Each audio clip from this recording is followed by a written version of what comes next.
আমরা চেয়েছি আমাদের আপডেট সিট 2016 সালে প্রকাশিত হয়েছিল যে আপডেট সিট যে ইন্টারভিউ 15 দিন আগে পর্যন্ত সমস্ত সিট আপডেট করে নিয়োগ দেওয়া হবে।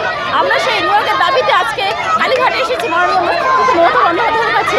আমাদের দাবি একটাই, আমাদের সিট আপডেট করুন, আমাদের নিয়োগ দিন। আমাদের জীবন থেকে 10 বছর চলে গেছে, এই দেশ 10 বছর কি করে আমাদের কেউ ফিরিয়ে দেবে?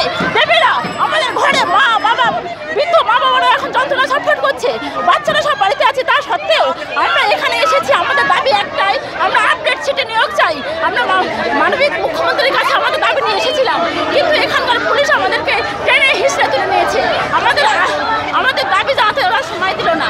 আমরা আমাদের দাবি যে মাননীয় দিদি আমাদের নিয়োগ দিন। আর কত বছর ধরে আমরা এখানে পড়ে থাকবো?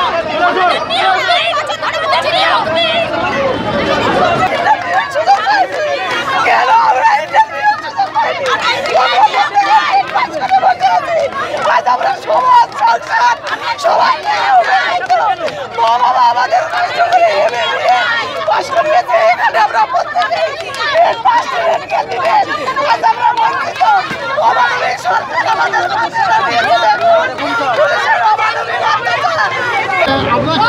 আমরা বঞ্চিত হয়েছি, আমরা ইন্টারভিউ করছি, আমরা প্রাইমারি চাকরি পাচ্ছি।